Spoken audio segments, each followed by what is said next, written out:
Welcome to another Indivisible Eugene podcast. I'm your host, Kate Baker.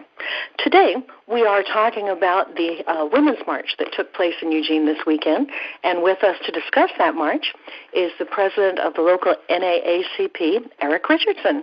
Welcome, Eric. Oh, thank you. Just to start off with the basics, why exactly did the NAACP decide to participate in this march? Well, the NAACP is an organization, as you know, that has a long history of supporting human rights. And, of course, as we know, women make up more than 50% of the family. And we want to support women as we move forward into the 21st century. No matter where we can find an opportunity to do that, we will do that. So would you say, on the whole, that yesterday your organization was marching more for something or more against something? Well, just like I was trying to explain, we are for full liberation of the human potential, and that includes our women. And so we were there in support of our young members. We had a youth council contingent that went there and spoke at the march. And some of our young staff. And so we see at the NAACP great participation and contribution to our organization from women. And so we're there in support of them and the overall movement for justice for women worldwide. Absolutely. Well, now that all is said and done, what was your overall feeling about that event? Do you think it was successful, unsuccessful? What do you think? Well, of course, it was a successful event because we brought people together from all walks of life, really not only for these issues that I spoke of, but also to be vigilant and to be participatory in our system. And so that means getting ready for the 2018 midterm elections and really getting up people's motivation to be involved. Now, as it played out, did you find anything particularly surprising or inspiring about it, or what was the most notable thing about it for you? Well, as a representative of the NAACP, I would be remiss to really talk about the ongoing issue that we have in the United States around race.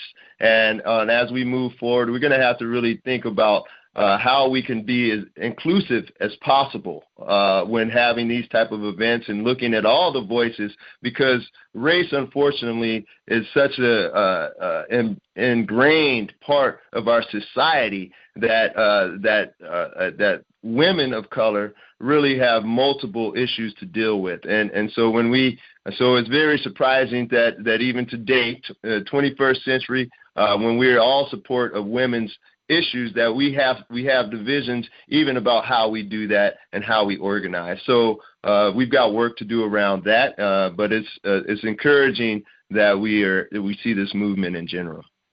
Yeah, well, you're right. We do have some work to do there. So last year, the march was widely praised as being historic. What do you think, Eric? Was this one historic too, or just kind of more of the same?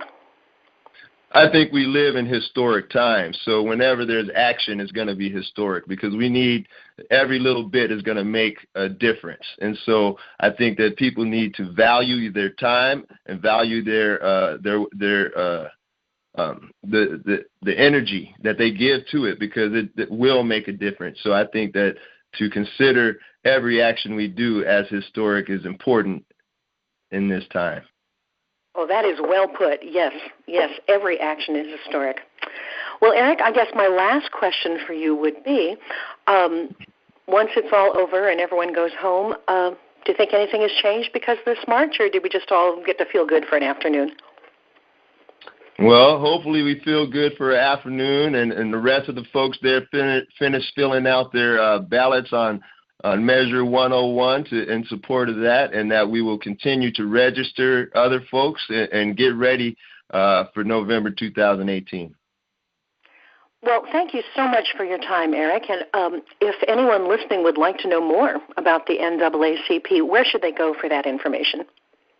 So you can visit us at NAACPLaneCounty.org.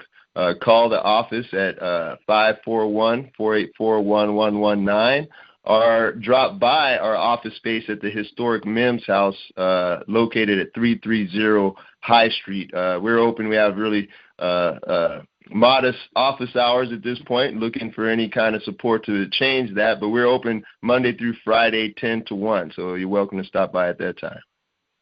Well, all right. Thank you so much. This has been another Indivisible Eugene podcast.